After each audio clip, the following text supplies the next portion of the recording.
and N7 Dante from the Hello, N7 guys. channel. N7 I assume it's N7 channel. I mean, it's just N7K channel. Is it actual yeah. name? Yeah. N7K, yeah. But, yeah. N7's about right, anyway, so.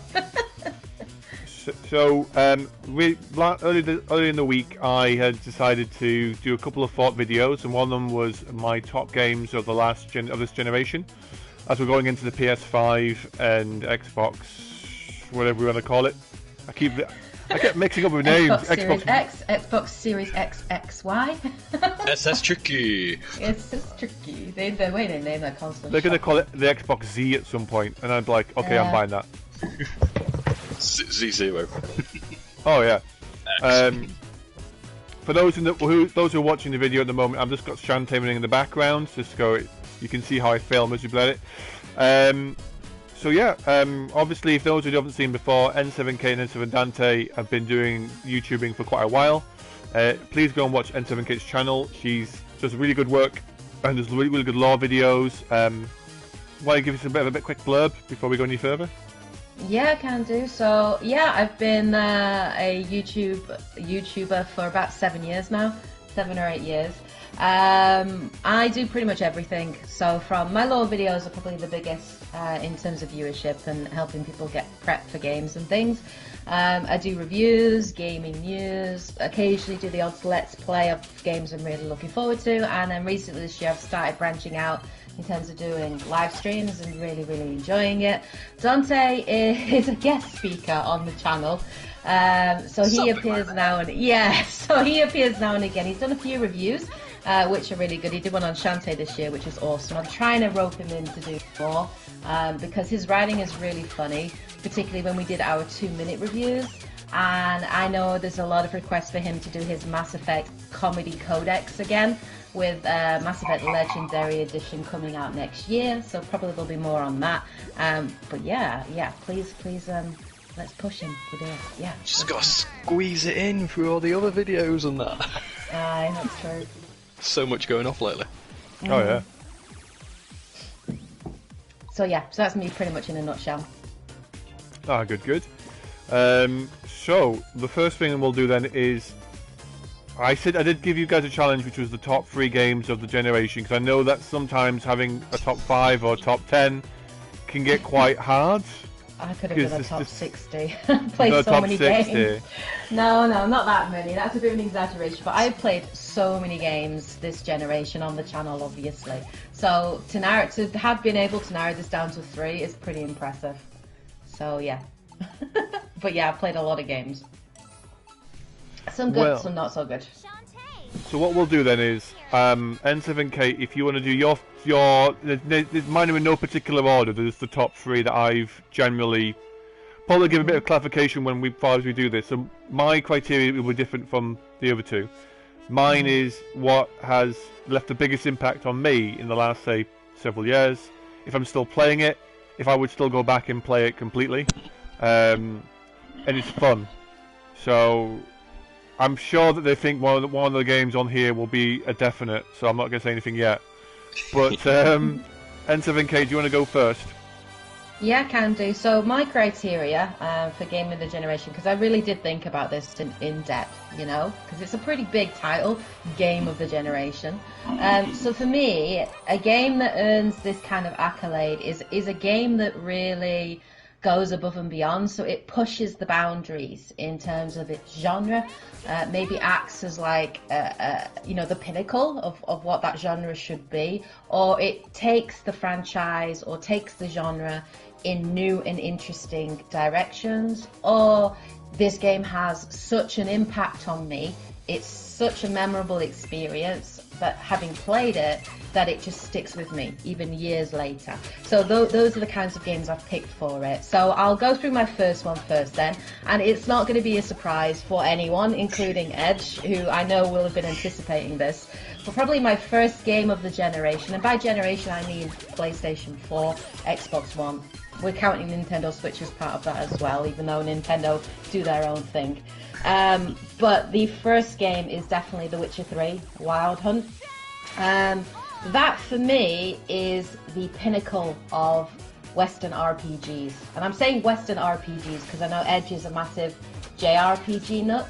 So there'll be many JRPGs I'm sure that are incredible that I just haven't played. But The Witcher 3 is, for me, the pinnacle of storytelling, character development, RPG mechanics, like a living open world. That game was so good in every respect, and I've been telling Edge to play and finish it for years. But it's so good, and the leap from 1 to 2 to 3 is like chalk and cheese. Like, they couldn't be more different. The leap that CD Projekt took to get to 3 was just like astronomical in terms of the improvements, in terms of the gameplay mechanics and the combat and things like that. But I fell in love with The Witcher, with the world of The Witcher. It wasn't a very well-known franchise prior to The Witcher 3. And I love the fact that because of the success of The Witcher 3, it's obviously massively branched out into the Netflix TV show. The books have done incredibly well, and the books are really interesting. And I fell in love with it, and it's one of the reasons I did my lore series, just to sort of prep people and get people ready for 3. And yeah, for me, it still is the best RPG of last generation. It's just the attention to detail, the love, the passion that went into that game. Like, you can feel it in everything that you play. And yeah, I just loved it. Loved every moment with it. I didn't want it to finish. I was very, very sad when the game ended. And just had a whole like heaps of fun. And it has massive replay value as well, just because of the choices and consequences and the different effects that you can have on the world. But yeah, I mean, The Witcher 3 for me is definitely one of the best games of last generation. I can't praise it enough, and I can't recommend it enough. If you haven't played it, Edge, you should play it and finish it without a doubt, most definitely. So yeah, that's my first one. Agreed. Yeah. I played it, and the 2 massive DLCs that came tacked on the end. They're so good. Yeah. Just, I think it's just the, which breaks my heart about Cyberpunk, but we'll get to that later.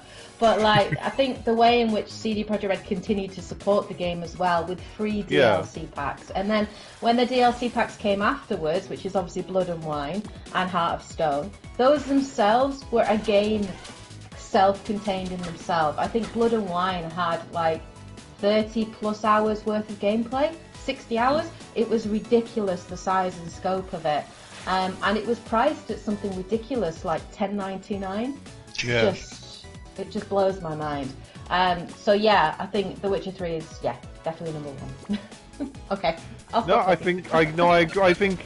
mean, I played The Witcher 2, and I think I got you into The Witcher by letting you borrow my copy of Witcher 2 on the Xbox 360. Yeah, you did. You did do that. I thank you so much for that, because I would never have got to The Witcher 3 without it. And when I played The Witcher 2 on when I played it on like the Xbox 360, I really enjoyed it. But again, it's one of those games like I should really enjoy it, and I just have not for some reason got into it. So, but I agree with you. I agree with it. It's a very good game from what I've seen. I just haven't had the urge to fully play it properly yet, which is a bit weird. Could you think I would? Yeah, because you're an RPG nut like me. 2 seemed a bit clunkier and not quite as polished as 3 when it came along. Although 3 went through several different versions, didn't it? Like, I've seen screenshots of the old inventory screens and all that. It did, so even that built upon it. Because I came to it late, I just got all the good stuff straight away. Yeah. Oh yeah, no, I think it's definitely a very good game. But I need to probably play it before I can even say it's one of my top games. I know it's... yeah, that's fair enough. Yeah, only the games I've played and completed are on this list. Yeah. Yeah, that's fair. Alright, so that's a good one. Dante, what's one of your top 3 games of the last generation? Since we're choosing the... oh, yeah. Well, because we all know that Nintendo are massively out of whack with the whole generational jumps and that. They seem to bring their own stuff out. I don't know if they're a bit paranoid about going directly against other gens at the time, or they just play their own song. It's so It's been several years now, but Legend of Zelda: Breath of the Wild came out quite a while ago now, and it's still just one of those games where when it's in a list, if there's a list happening, it's on there.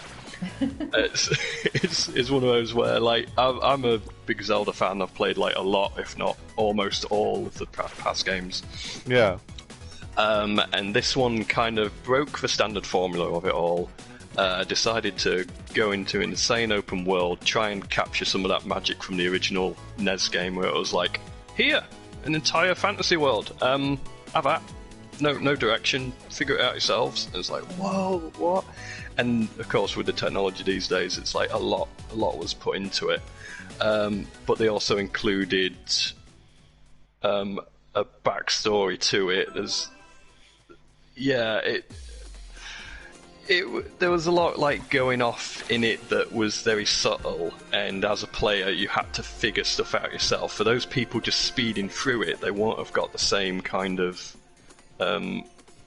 gratification at the end of it all that somebody who was like, oh, I'm going to explore the heck out of this place.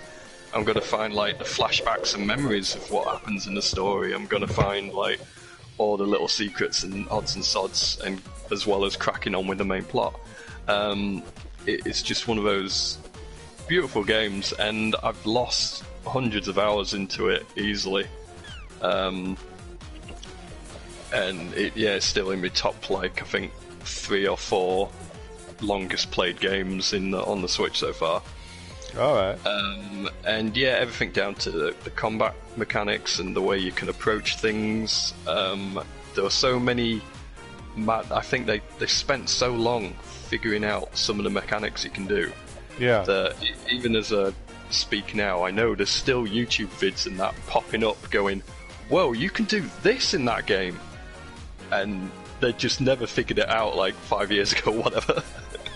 I've got to get corrected now. How long has it been? 3 years? I think it was 2017. I think. Let me just look it up. I think it'll just be like 3 years ago. Yeah, it feels like a lot longer, but no, I don't think it's as long as you think. Well, I mean, you'll be impressed. I'm getting a copy of it very soon, so. Oh, that's awesome! Oh my god, I cannot wait to talk to you about that then. Because I know that for me, it's got a very special place. Yeah, I was right. 3rd of March 2017. For me, it's the first Zelda game I finished. And that's quite special. Like, I've never actually finished a Zelda game, so the fact that I finished it, and I'm so excited, for the future of Breath of the Wild 2, them like potentially doing a sequel. Having played the new Hyrule Warriors Age of Calamity, which I wanted to do a video with Dante on and just discuss it, but it's very exciting of where the franchise could potentially go. And again, it's just got really, really good characters and great music. Oh, the music is just heavenly. The music's absolutely amazing. Even though, like, in the original, some were like going, "Oh, there's no music." And it's like, yeah, there is. Play the damn game. But the voice actors were also pretty spot on. We wanted to see more of the characters, and that's why I think then the DLC. Champions Ballad came out as well later on, because then it delved more into their backgrounds and made people more screen happy again. And then of course Age of Calamity, the whole Musou game, the Warriors kind of prequel, if you will, that was just an absolute love letter to everybody who enjoyed those characters. It's like, oh, we're just gonna give all the fan service. Here we go. Even though it's a completely different style of game, they blended it in so nicely with some of the mechanics of Breath of the Wild that you were like, whoa, this is like I am playing in that universe, but it's not at the same time. It was very clever, and enjoyed it a lot, and very much looking forward to Breath of the Wild 2 as well. Yeah, do you know what? I give it credit as due. It does look a very fascinating game. Like, I played a lot of the Zelda games previously, and the fact that this one is almost unheard of, because you've got obviously the sequel, which is coming out eventually soon, and then you've also got this spin-off sort of prequel game. It's like the Warriors-style game with RPG elements. Just insane. It's great. I love the fact that they're building up more lore because you normally play a different Zelda and Link each time. So it's nice. Sequels. It's nice that they're trying to. Yeah, no. Do you know what? I think this is like them reinventing it a little bit, and I'm hoping it does well because the last couple of Zelda games, like though they've been not very, very good, I've just had no urge to play them. Like Twilight Princess, I really enjoyed on the Wii, but it was very. I didn't complete it. I just lost the urge to finish it, and I don't know why. Then same with Skyward Sword. Again, very good-looking game, but I just kind of didn't feel the urge to play it. Maybe because it's the same sort of. Might be down to the motion controls as well. Yeah, I was just thinking rapidly motion controls. Just no, it's such a gimmick. But I can't play it myself because of my neck. Dante has to take over, don't you? Yeah. But another thing that really makes Breath of the Wild prove that it's standing out is how many clone kind of games started popping up afterwards, or at least stealing heavily from the mechanics and same with The Witcher 3. If a game is good, other developers will take bits of it that are good and copy it. You see that with the new Assassin's Creed, with Assassin's Creed Origins and Assassin's Creed Odyssey. Like they took elements of The Witcher 3, just like a lot of games are taking and you see a lot of copycats now, like the new Phoenix Rising. You know, the one that was called Gods and Monsters, but they couldn't do that because that was copyrighted. Yeah. That is, it's just it's like, its art style is like Breath of the Wild. It's that kind of same open world, like, you know. Yeah, Genshin Impact. That's another one. Took heavily. Yeah. Okay, so should we move on to Edges? Because, no, those are very, very good choices. Right, so my first game of the last generation, before obviously PS5 and the new Xbox Series X, Z, ABC, you know. Delta, Alpha, Beta. Yeah, and I think that you'd be surprised by my first choice, maybe, is Monster Hunter World.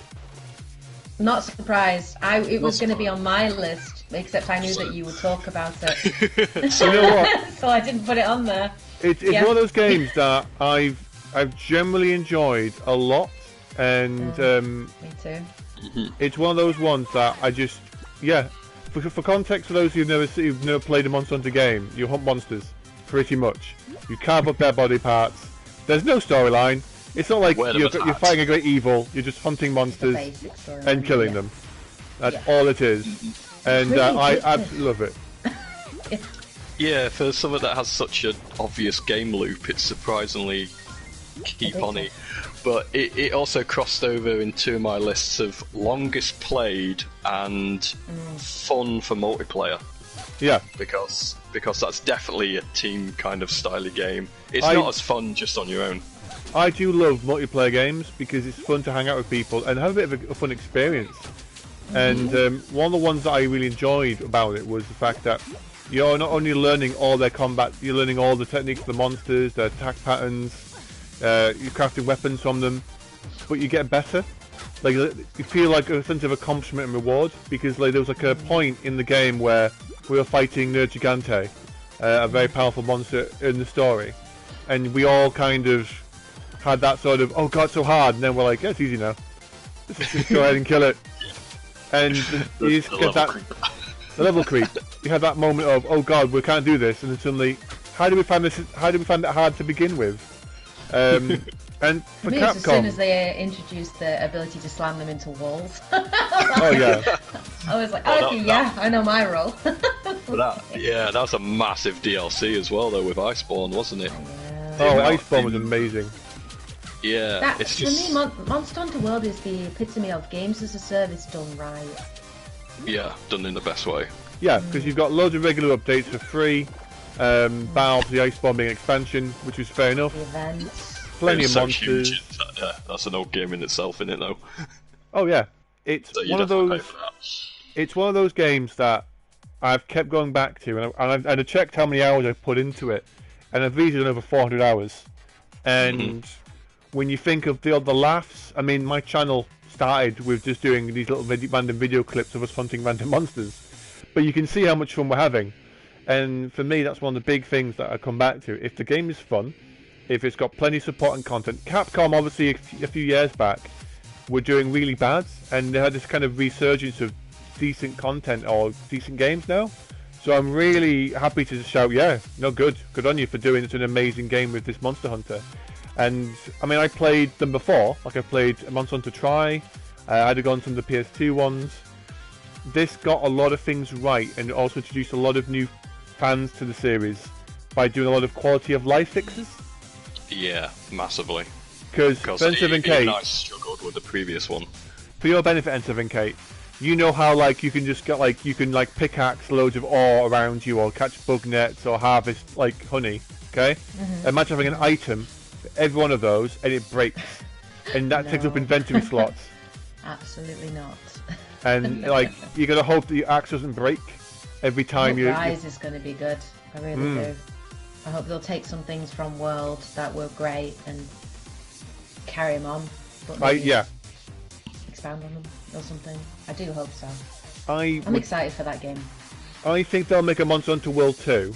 I think Rise is like the game that's going to keep us all preoccupied until World 2 comes out. The in-between game. Yeah, possibly. Yeah, I'm really looking forward to jumping into Rise with you, and it'll be interesting to see how it works on the Switch, because the Switch for me as a platform for online gaming isn't the best. Yeah, so that's my only concern with Rise. Was it Switch only, or was it Switch and PS4? It's Switch only. Okay. I mean, I'm going to play it, definitely. I mean, it looks great. Yeah.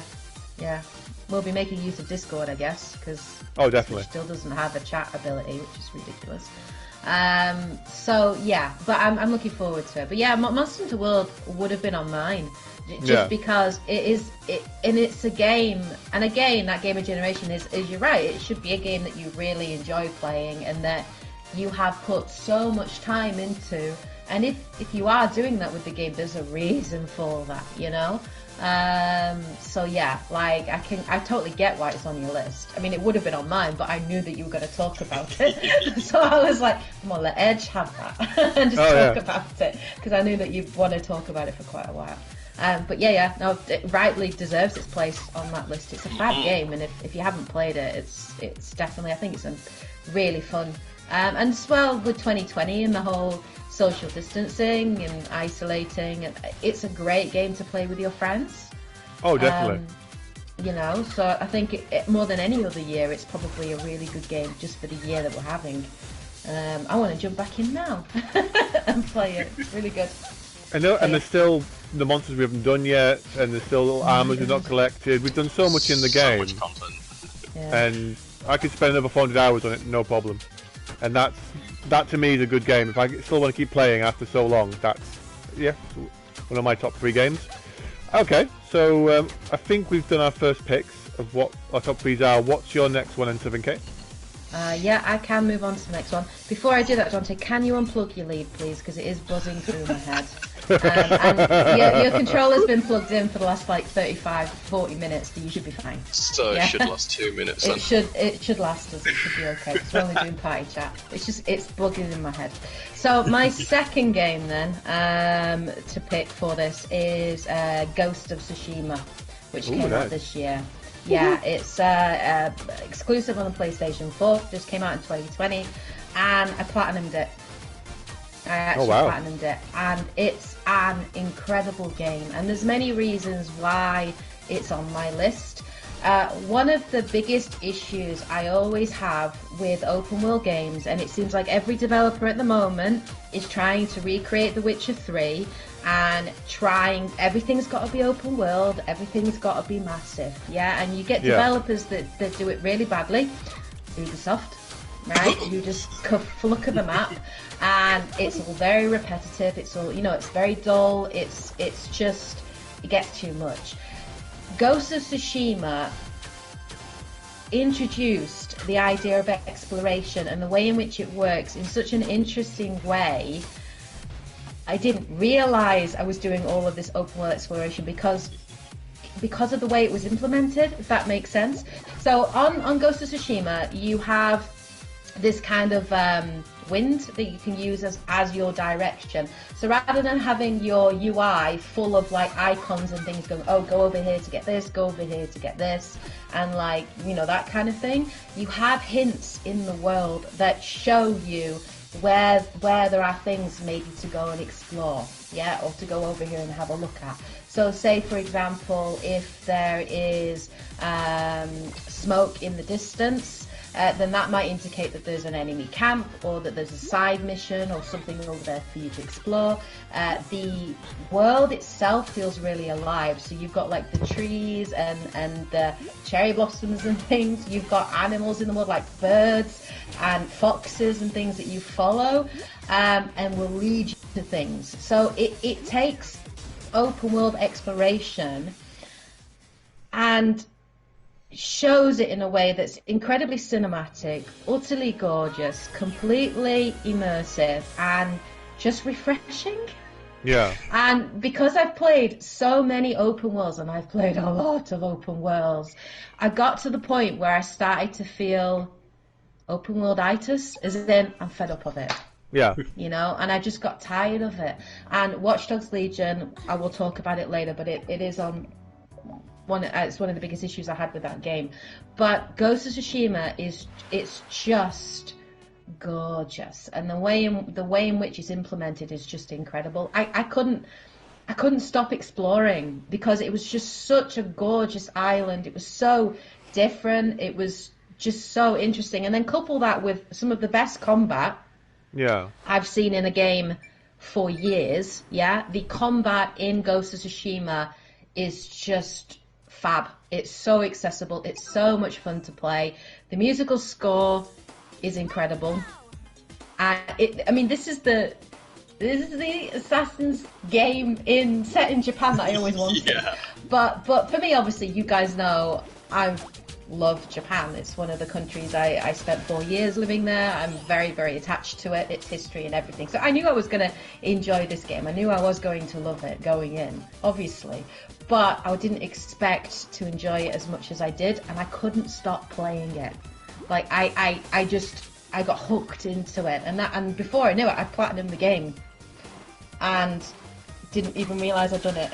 You know what I mean? So it's just so. If you haven't played it, I mean, I can't recommend it enough. Sucker Punch, to be a studio that went from doing a first-person shooter in like Killzone, to doing something like this is so different. And I think a lot of Sony studios have done that this year, like, you know, with like the team that did Horizon Zero Dawn. No, Sucker Punch did Infamous, didn't they? Yeah. Sucker Punch did Infamous Second Son. And it's just so interesting for them to go in a completely different genre and a completely different direction. And you could tell the excitement of that, and doing something new. That oozes through the game. Then couple that with the fact that they've supported the game post-launch, and now they've introduced a free-to-play, no additional fee, multiplayer mode, which is really good, and they're only adding to it as they go along. It's just fab. It's a fab game. But for me, it took that open world exploration in a new and interesting direction, and it's that earned it one of the game of the generations for me. So it is one I do want to play, because it was. I've not played it because I had so many other games on the go, but it is one that I'm going to be playing this year, coming for definite. Yeah. It is very good, and we want to get you on it so we can do some more co-op. I can't wait, just to get so I can start randomly killing people. Edge, have you killed someone? No. Well, you can play as a samurai. I always play as like the archer. You know, I'm all about the headshots in every game I play. It doesn't matter what game. If it involves sniping from a distance, I'm there. That's what I'm doing in Cyberpunk at the moment. But it's such a gorgeous game, and it's got actually a really good story as well. It's just a great game. It's so good, and the score is just incredible. Again, Edge, another game that you have to play. Without a doubt. Agreed. Yeah, it's one of those ones that I just find that this year, like, there were so many big games that were coming out that I just didn't play. And it's not because I didn't want to, just because, well, that part of it was the reason, because, like, Avengers, we'll go with that a bit later on for definite. But, a very good choice again. I'm looking forward to giving it a go. Seriously. Yeah. Even year before, they've been cramming a lot of games in lately, these last couple of years. Yeah, and the fact that it was the last game of the PlayStation 4 as well. is a hell of a send off for the PS4. Oh yeah. You know, really good. Great way to finish a generation. Well, I mean, hopefully at the very least compared to the other ones, but cool. I like that. I think there's some good choices there, definitely. I was expecting The Witcher for definite. Ghost of Tsushima again was a. I'm intrigued by your third one though, so I'm not too sure what that one's going to be. But we'll see. Okay, so Dante, what's your second one? Let's talk about Final Fantasy VII Remake. Oh my god, yes. Is that one of your top three? Oh yes. God, so yes. It's mad. There's obviously that kind of nostalginess, well, at least for myself, for the past game. What has it been, 20 years or something stupid like that? Oh, more than that, like 23, 24. Yeah. From the original game, which at the time was... It broke a lot of boundaries. It was like off cartridges and small time. It was all like, right, onto 3 CDs or something like that. Let's get this big. I remember that. Yeah. And so that the FF7 series got a lot of prequels, sequels, the odd movie and OVAs and all sorts of this and that, just constantly adding to the lore. It seems to have happened again now with the remake, where you'd expect, they're just going to massively flesh out and redo the original FF7 game. And that's what most of us expected. Of course, they've kind of remade the lore as well. It's pretty much a sequel from those games, but also standalone at the same time. It's beautiful. It's like, whether you like the characters before or it's the first time you've met them, you're just like, the writing on this is just funny. I kept creasing up and grinning through most of this game. It was just daft. The graphics as well are just... I know they've snuck in their cut corners here and there, but for the console it's on, like with the PS4, it looks great. It's way more than you'd expect. It's like, whoa, is this really playing on this console right now? It's like, this looks too pretty. And it didn't suffer too much from like loading screens or anything like that, as badly as I thought it would do. And then mechanic-wise, it's a bizarre blend of the old school RPG turn-based battles, but you've also got real-time scrapping in between as well to build up the bars to do that. It's so strange. Yeah, it's a mad blend of like two different styles, but it works so well. It's taken what they did in Final Fantasy 15. Yeah. And I had issues with that game. I had many issues with that game. But it's taken some of the combat in that, and fused it. And 7 for me is the epitome of what it should be.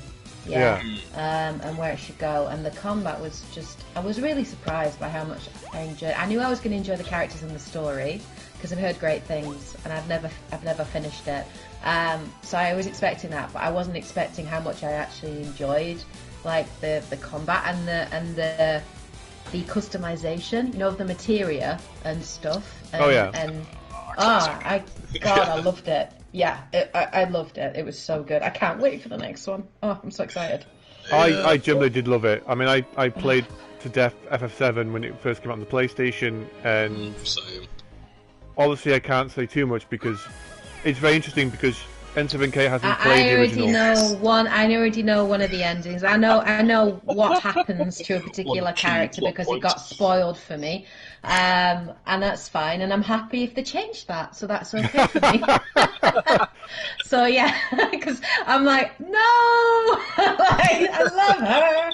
No, don't do it. I can't play it through if that's gonna happen. But now knowing that might not happen, that's fine. I think FF7 Remake does a good job of introducing new fans to the series, while also it's interesting because from what I read or what I've heard, they were just, when they did it, they had it as a complete story, so that at the very least, if they didn't do a part 2, it could be left as it was.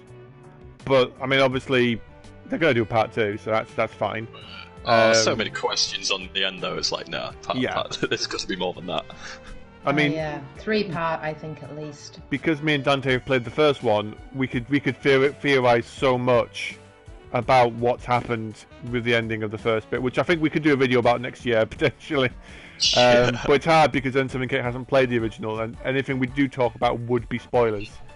Dante's wanting me to play it. He is wanting me to play the original, but I'm kind of like, one of my reasons I really enjoyed Final Fantasy VII Remake is because I hadn't played the original, and I liked having that fresh perspective on it, and I felt that made my review of it quite interesting, because I didn't have that nostalgia that you have and Dante have, and I'm not comparing it to anything, so I'm taking it purely on face value, and that is quite refreshing. I will say they did a very good job with the feels. So I think I'm probably gonna play the remake, and then once I've played it all the way through, I'll go back and play the original and see how it differs. Yeah, but the only argument I have for it for the other way round is that the story and plot of this is blatantly pulling from the original game. Speculating. We don't know where they're going to go with it. Oh, it is blatant. It's blatant, though. Really? Okay. There are various parts of it where it's like going, right, this is... if you played the first game, you know what this is alluding to, but that's now changed. All right. And it's a lot of... Because, you start messing around with anything even remotely time traveling. I see what you're saying, because I had played Breath of the Wild before playing Hyrule Warriors Age of Calamity. It did make me appreciate that game on a wholly different level. Because I had played. So I get what you are saying. I can see where you're coming from in that. Because when we were playing Hyrule Age of Calamity, we were like, oh my god. So yeah, I can understand where you're coming from. So maybe I will go back. Yeah, okay. I've got a week off in January. We'll see. Plus, maybe if I have time. If you played Age of Calamity, which was originally thought of to be a prequel, but actually it's not, because timey-wimey time travel, you just get massive spoilers for Breath of the Wild. Breath of the Wild. And then that would ruin Breath of the Wild, because Breath of the Wild was all about finding out all that, like the original FF7 was. It was like going through all that for the first time, and then don't play Age of Calamity before you play Breath of the Wild, Edge. Do not do it. It will just ruin everything. Will ruin it for you. Yeah, agreed. 100% agreed. So even though you could still happily enjoy FF7 Remake on its own, there are so many bits and tips where it's like going, oh my god, and that's why I started getting angry at certain bits, because I went, wait a minute, this is giving spoilers for what's going to happen. And it's not until... I was wondering about, you did get very angry at certain bits, and I just didn't get... Because I hadn't played the original, so I'm like, I don't know what you're talking about. It's like little things. Flashing up random things. And that is why we think it's going to take a different direction, and certain things to characters might not happen, or certain events might not happen anymore, because it's not that they're spoiling them, it's like they're going, oh, this is a glimpse of what happened in the previous timeline. Now they're onto something completely new, which is why I think you should play the original, because I don't think they're going to go over the same ground. Okay, so we're getting let's move on to Edge's next one, because we are getting very off the tangent. But that's fine. That could be like a whole other video just talking about FF remakes. So two good choices. So to recap, we've had The Witcher 3, and we've had Breath of the Wild, FF7, Monster Hunter, and Ghost of Tsushima. So 4 very good games there from the next generation. Now then, for my next one, I'm going to say Persona 5. Oh yeah, I can see that. It's on my list of... I haven't finished it, but I know it's good. I bet it would be, but I haven't even started it. I mean, the problem is, I do have a long list of honourable mentions, and so to give a reason as to why I've picked Persona 5 over the slew of other games I've played is, it was my first Persona game. I have played Atlus's works before, and some of them, I'm used to some of the mechanics, like the school life and the RPG dungeon crawling, but it was so stylized, it was so interesting, and the more you delved into this world and the characters and what made them tick, you kind of you kind of got sucked into the world of it, and all the characters had like their own motivations, and like a lot of the comrades you could form relationships with who would help you out, like the gunsmith or the person who teaches you tactics for special moves, unlocked new features for you in the game. But it also allowed you to sort of kind of build up a repertoire or rapport with them all. And it meant that you could play the game however you wanted. Like, would you try and do everyone at once? Would you try and focus on certain people? I did a full run, and I just missed out on maxing everybody out. And it's got a new game plus, so I'm doing that at the moment in my spare time. But it's such a fun game. The music is brilliant. The dungeons are all really well themed, and it's got a wonderful exploration type of like almost like a bit like a mini Zelda-ish style sort of dungeon exploration, because you're running around solving little mini puzzles, and each one adds a new mechanic each time, which is just really good fun. And I can't say too much because obviously I know N7K hasn't played it. Oh, you're playing through the first dungeon or two so far. I've played I've 2 dungeons. I've done 2 dungeons. So I don't want to say anything because Dante's not played it, but I've done 2 dungeons and met a couple of new characters. But I'm with you. Like, it's a great game. Oh, the music as well is so good. It's so freaking catchy. Oh yeah.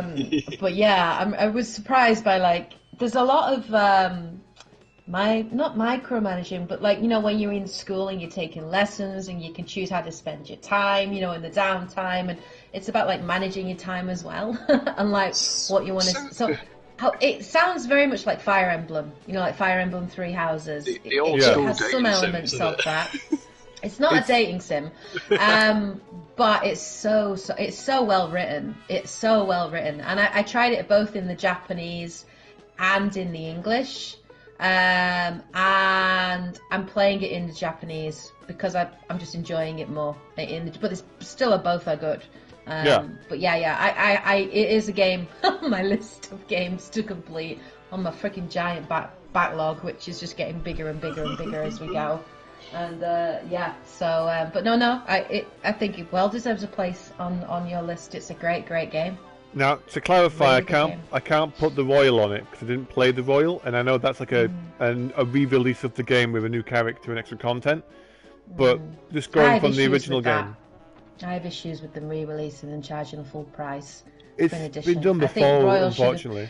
If you purchase, I know it has, and they did it with things like Catherine and stuff like that as well. Yeah, where they re-released it. I have issues with that as a gameplay mechanic, because if you, or as a marketing whatever, because I bought Persona 5, right? But I can't buy Royal as like an additional DLC pack to upgrade what I've currently got. I have to purchase the game entirely again. I have issues with that. No, of course. Yeah, because I feel like it's so not to down the game, because the game is very good, but the way in which they did that, I didn't get Royal because I didn't want to support that kind of marketing or that kind of decision. But if it was cheap, I might do. You know, if it went down to $24.99 or £20, then yeah, I would be tempted to pick it up because it improves a lot of the game mechanics as well. Yeah, no, I have to start all again, and I don't think I can bring myself to start again. No, I'm the same. I'm like, but I just spent so many hours just getting my stats up and like unlocking all the cool Persona. Exactly. I probably will do as a laugh at some point, just if it's cheap enough, do like a playthrough of it maybe, but we'll see. It's a great game. Be a long playthrough. Oh, it will be a very long playthrough. That's the problem, isn't it? But it's a game I've completed, and it's one of the ones that it's one of my top 10 games for the PS4, because it was just such a fun game that's left a lasting impression. And obviously you can tell with like Smash Brothers, to put Joker in that, they've got Persona 5 Smash, what we call it, coming out. Hyrule Warriors. Hyrule Warriors coming out in February next year, March next year, which I'm looking forward to because it's a sequel to Persona 5. All right.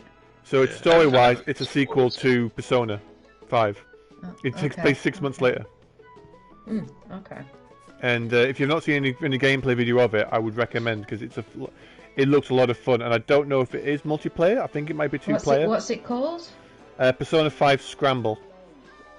Scramble, scramble. It's Okay, it cool. was announced earlier this year, I think near the beginning, and it was meant to have come out a while ago, but we're getting it now finally in the next couple of months, and it's on Switch and PS4.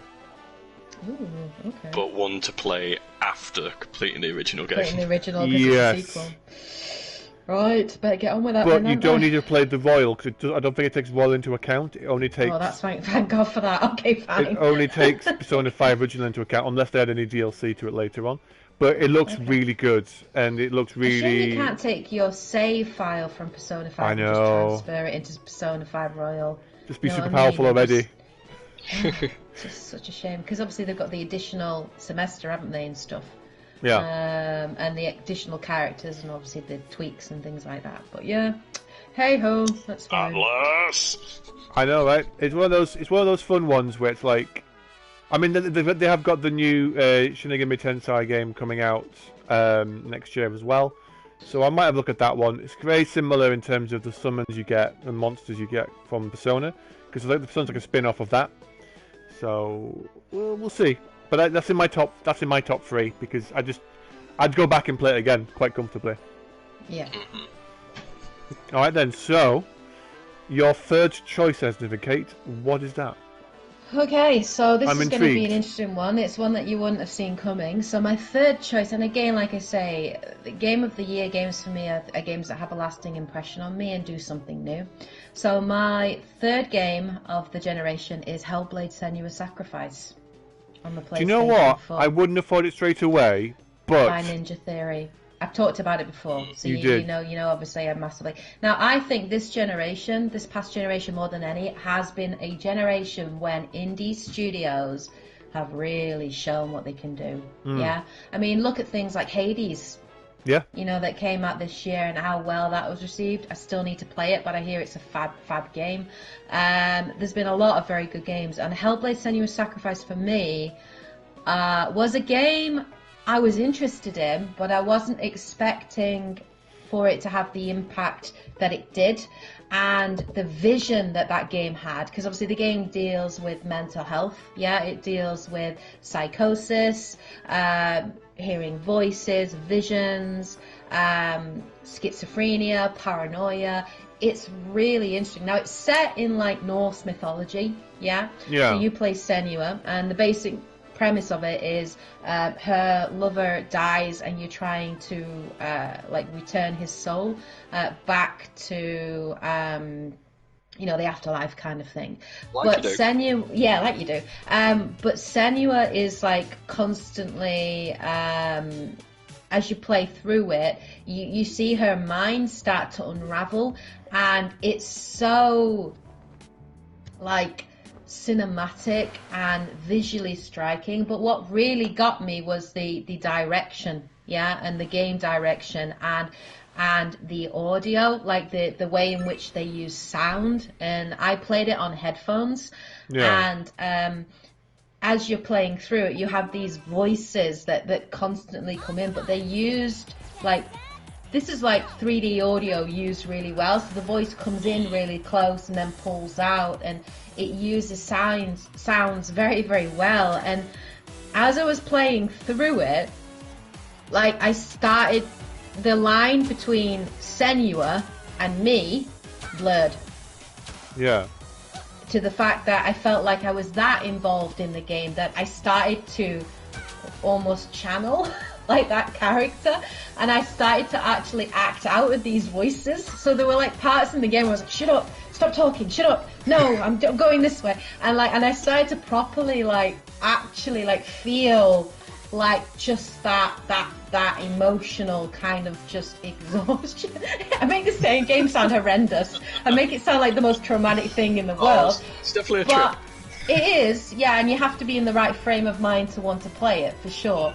Yeah. But it's such an impactful game, and I think it made me look at things like that, like mental health and schizophrenia, and it made me look at it from a completely different perspective and appreciate that.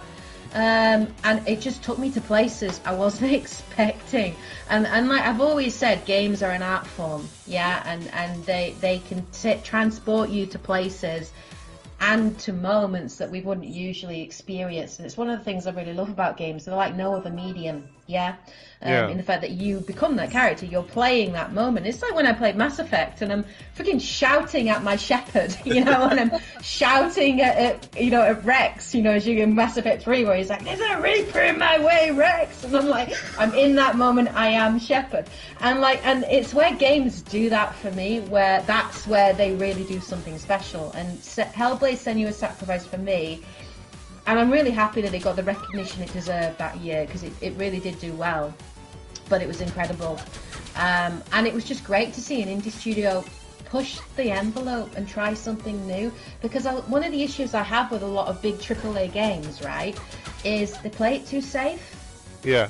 And they become very samey, and they're all using the same kind. But that's why I fucking hate games as a service and stuff like that, because they all use the same game tropes, the same gameplay things, and you get bored of it. So it's really nice to see a studio like that do something really out there, and really, and yeah, oh my god, yeah, it was so good. I don't want to go back and play it because it was really traumatic. I don't think I can play it a second time. But the experience of it, the first time I played it, if you haven't played it, and you're interested in games like that, it's very, very good, and you absolutely have to play it with headphones on, without a doubt.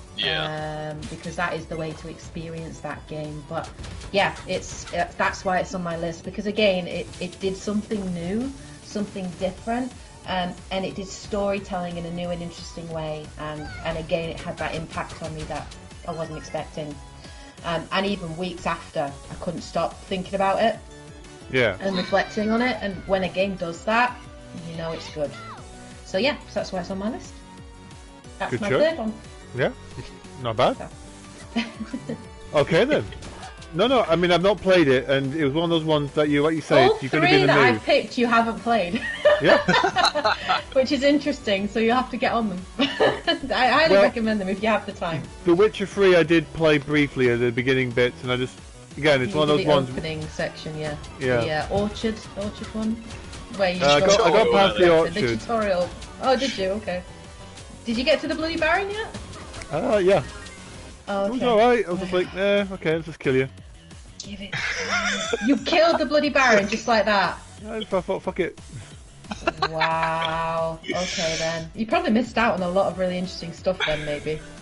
Yeah. I mean, to be honest, when someone goes to me, help me, Witcher, kill something. Okay, fine, let's just do it.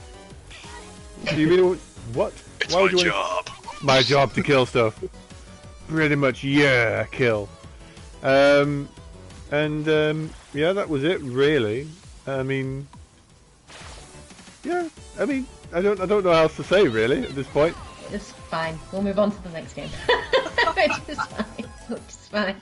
Okay. So whose turn is it next? It's is it Dante's. Dante's turn. Third choice. Okay. What's your number three? So cause mine crossed over with a lot of like your guys, such as Ghost and Once on the World and that. I've gone for Marvel's Spider-Man. Oh yeah. Now, of course, I've played the PS4 version. This has got nothing to do with any later version or anything like that. Yeah. But that was basically because before that, that kind of DC or Marvel super action hero video game, the Batman Arkham series was just top notch, I thought. The way the combat flowed, the way you're cramming all the villains and that from various storylines and get a good plot going. This just felt like, it's Spider-Man's version of Arkham now. It's got that kind of the great like combat mechanics, but the fact that they've got the web swinging down to a T in this version. So good. It felt incredible. Past Spidey games have had it mostly alright, it's all good, but this just was like, what? And then with upgrades and this and that, you're getting better and better, and it was just brilliant. It's one of the few games I've got on PS4 where I've actually bothered to platinum as well, because it was just like, oh yeah, I'll keep at it. It was another one of just so many as well where I've gone, right, I've started it, I'm just playing this now constantly until I finish it. No breaks, because I'm fine in this world. There's nothing like boring about it. Yeah, there's some repetitive portions here and there, but you still enjoy doing it and getting on with certain parts of it. Yeah. I'm not. It's like It's with a very good game. Yeah, it's a very good game. I can't think of anything else to really go deep into about explaining it. Really, it's like No, I agree. I think it's been a very. It's very pretty well known. Oh yeah, no, it's a good Spider-Man game, and do you know what? I think it deserves a lot of the praise it's getting. Because like the ones I played back in the day were on the PlayStation and PS2, and they were fun. But this is kind of like what the hardware can do, which is quite nice. It makes you feel more like you're playing a Spider-Man, a Spider-Man now. So I'll give you that. I think the way it's a good the choice. physics work in that as well. The way the physics work in the game, from the way that it feels when you're web swinging, and the weightlessness of the moment when you like swing up. And then you're that nose diving into, and the speed and the way in which they do it all, it feels great. Yeah. And I think it captures that. Not to sound corny, but you really feel like Spider-Man. But it really captures that feeling, and it's exhilarating. Especially 'cause Spider-Man's one of my favorite like Marvel characters. I love Spider-Man. I've always loved Spider-Man, and it has some of the best villains as well. But like, it's so good, and I can't recommend. And then the DLC was really great. Yeah, I 100% of those as well. Even though there was like some tricky challenges and annoyances, it's like, but damn, it's like no, I'm playing all of this. I want as much as going for it.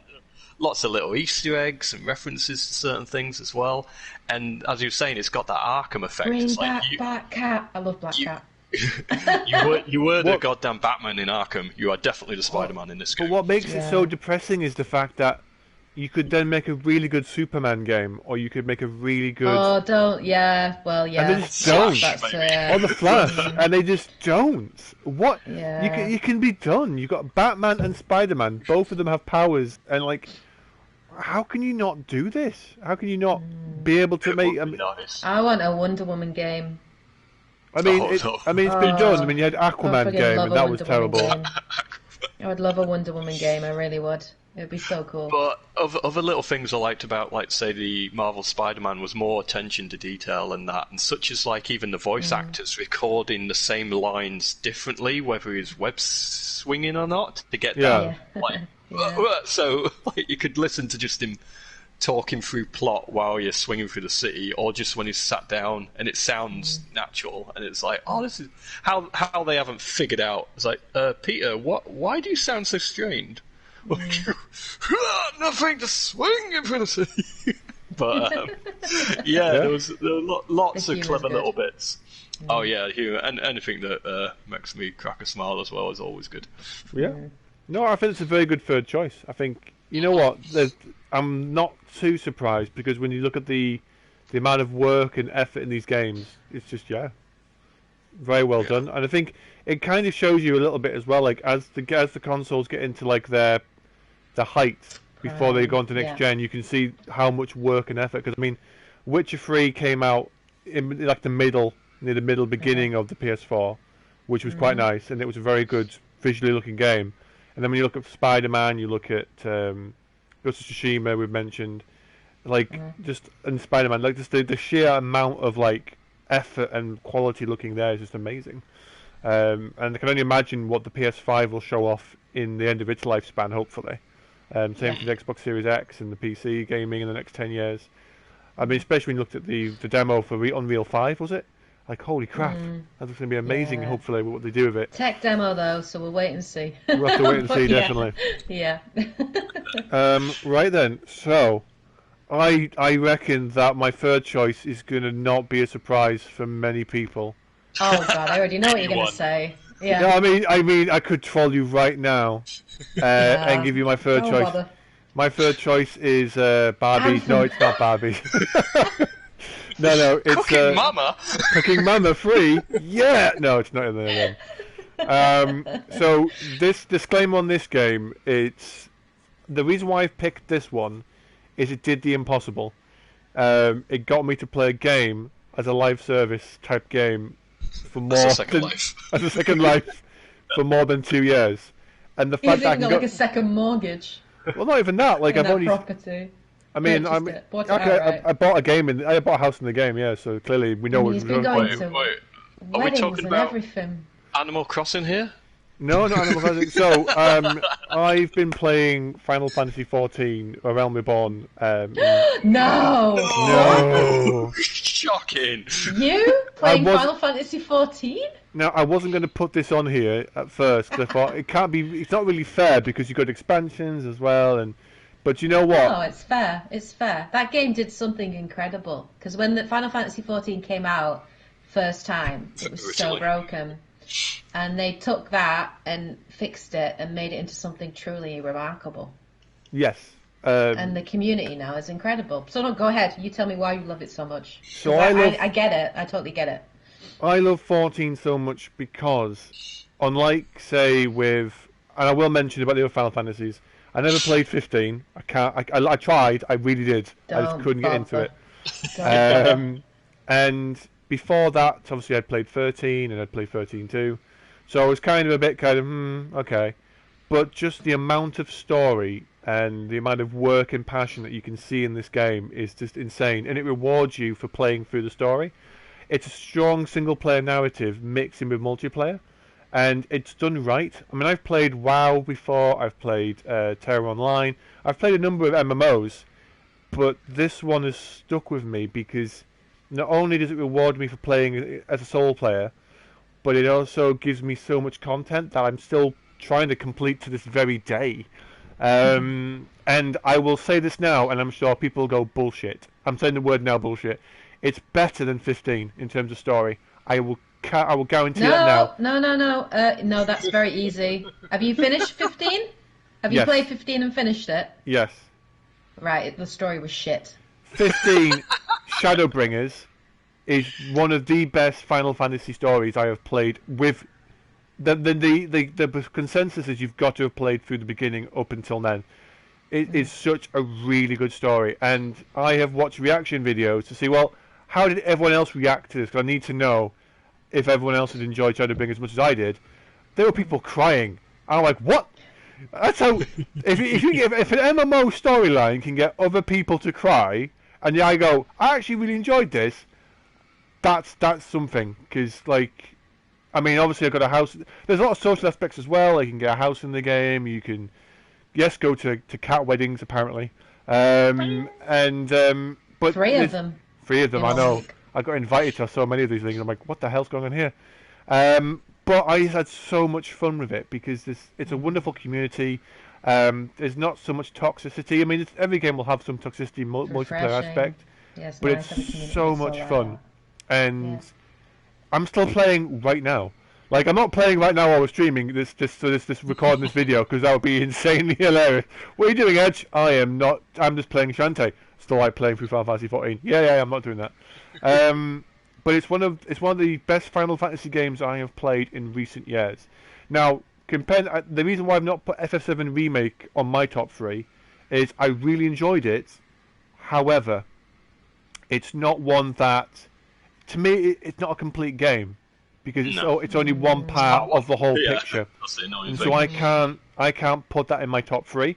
It's in my honorable mentions because I really enjoyed it, but again, it's not one of my top 3.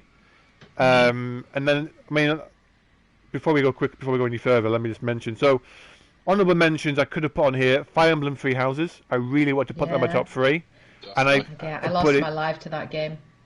and I do love So- Fire Emblem, but when I compare it to other Fire Emblem games, I still kind of like Awakening a bit more.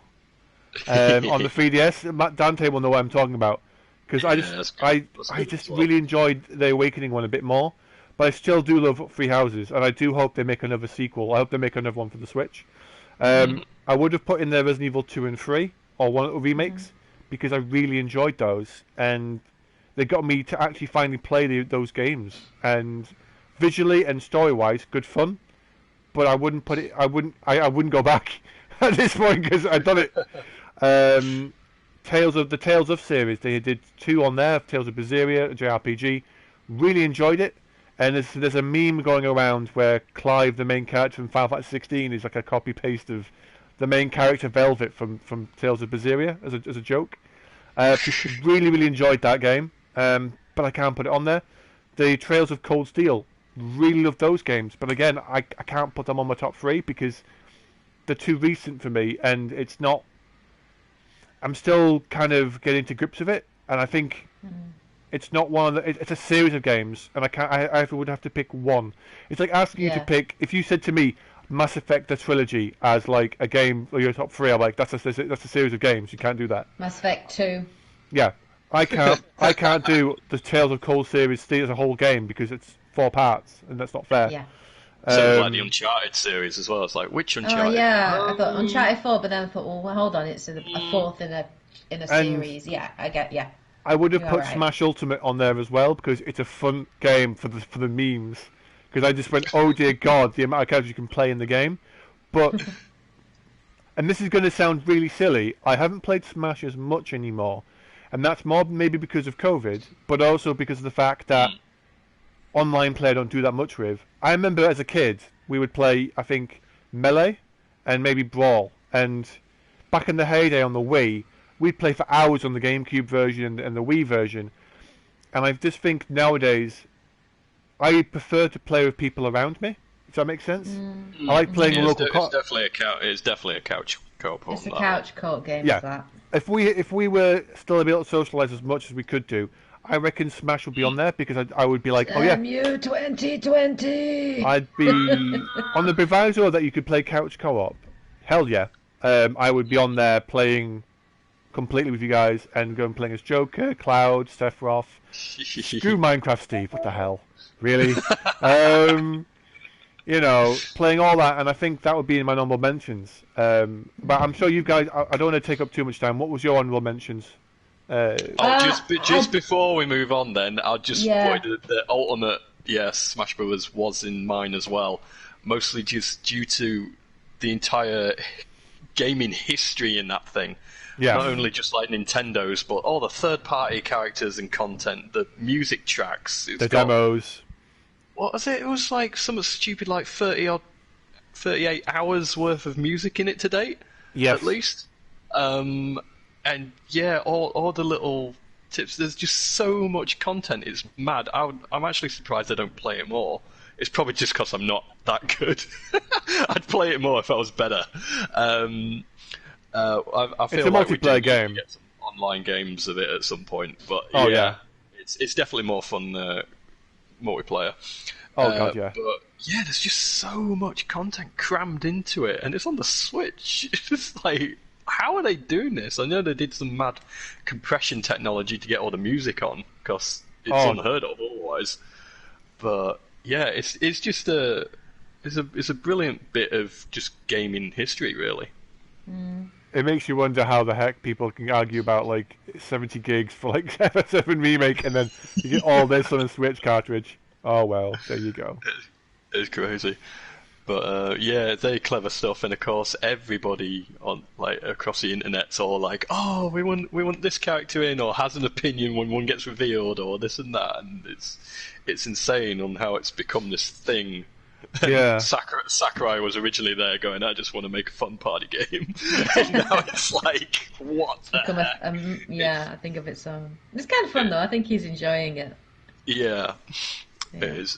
I didn't put too many honourable mentions in because, you know, I was very much just wanting to pick 3. You've mentioned a lot that I would have mentioned. The only other ones I probably would say that I think would potentially deserve a place on here would be a couple. Probably Horizon Zero Dawn. That game was just gorgeous, really beautiful, brand new IP. So excited for playing the second one on the PlayStation 5. Really nice story, world. The machines are so cool. The combat was really, really fun, and it just visually stunning. I mean, it was that stunning that Kojima literally yanked that engine and used it in Death Stranding. Yeah, because it was just. It's a gorgeous, gorgeous, gorgeous game. Loved it. Absolutely loved Horizon Zero Dawn. And then I probably would say Mario Odyssey. Because for me, that was the first Mario game I actually completed all the way through. And for me, one of the biggest issues I've always had with the Mario franchise is I always felt every iteration, generally speaking, played it too safe. Yeah. Didn't really offer anything massively new, bar like maybe a new suit or something like that. But Mario Odyssey took, what's great for the, previous like sandbox games like Sunshine and Galaxy and stuff, but then introduced a brand new game mechanic in the capture mechanic that just completely changed it up, and introduced some amazing level designs, amazing freedom in terms of like puzzle solving and different things. Great soundtrack. Yeah. Just fab. Just a fab game. And I had a smile on my face from beginning to end, and really, really enjoyed my time with it. So that probably would be another one that I would like put on here. And I think Nintendo's done pretty well this generation. They've had some really great games, and I'm looking forward to seeing where they go and what else they've got coming. Really long overdue for a new Metroid game, I'm just saying. And I hope it does live up to the hype and live up to the expectations. But yeah, so yeah, Mario Odyssey for me definitely would be on here as well, because again, it took the franchise in a new and interesting direction, and really tried something really new and out there, and it really worked. So that was, and it had that sense of like nostalgia, but also new in some of the things that they implemented. It was very good anyway. But yeah, so probably those two would be on my honourable mentions. But you mentioned a lot of the ones I would have talked about, Monster Hunter World, all sorts of things. So yeah, all the games we've mentioned are all incredible. Oh yeah. In their own right, and I would class them as must-play titles. Yeah, as in like, get the game. I'm not going to be disappointed, And a lot of these games have been out a while, so you'll be able to get them quite good prices now. No, of course. Yeah. So What if we're going into lockdown in January, you might have all the time. It's going to be So hilarious. we'll have to see. Yeah, well, I'll still be working because I've been working since March. So, but yeah. So no, all good titles. So yeah, all really good. All right. What I'm going to suggest a second is, so we've done obviously our top 3 games of the generation. And that's like an hour, 15 minutes into it. Yes. What I'm going to suggest is I'm going to stop recording and do a sort of a 5-minute break, because I need to use I'm going to go and get a coffee. Ditto. Yeah. And then we'll maybe come plug back. your controller in, Dante, while we're going to get a drink, just to charge a little bit, and then unplug it when we're recording. And then we'll go into our disappointments of this year. And... Oh, we're not doing best games of this year? Well, yeah, best games this year, and this most disappointed, I guess, isn't it? Yeah, best games and then disappointments or something. That sounds like a good idea. I'll try and be as punchy as I can be as well, so that a bit... Yeah. No, it's all right. I think the thing is, that's why I picked 3. I picked 3 games, because obviously we could be here hours. Oh God, hours. Yeah, absolutely. And I think it's always good, kind of fun to have to be forced to pick something like so small, because you kind of weed out the things that you kind of do just because, you know what, I want to be fair to the game. Obviously, this is a closing thing to anyone who's been watching. Thank you for watching our discussion. I really hope you enjoyed what we've talked about. If you liked or agreed with any of our games that we've picked, please leave a comment and subscribe. And obviously, if you disagree with anything, screw you guys. It's our choices. Why would you? Yeah. I'm joking. I'm not joking. We wouldn't say screw you guys. But you're welcome to leave a comment. Smash. We could obviously any games that we've missed off the list you think we should have mentioned, please let us know as well, because I think there's a lot of games that I haven't played, and it's probably good to sort of see those games as well. But thank you for joining us, and we will see you very shortly with the next video. Johnny. Bye.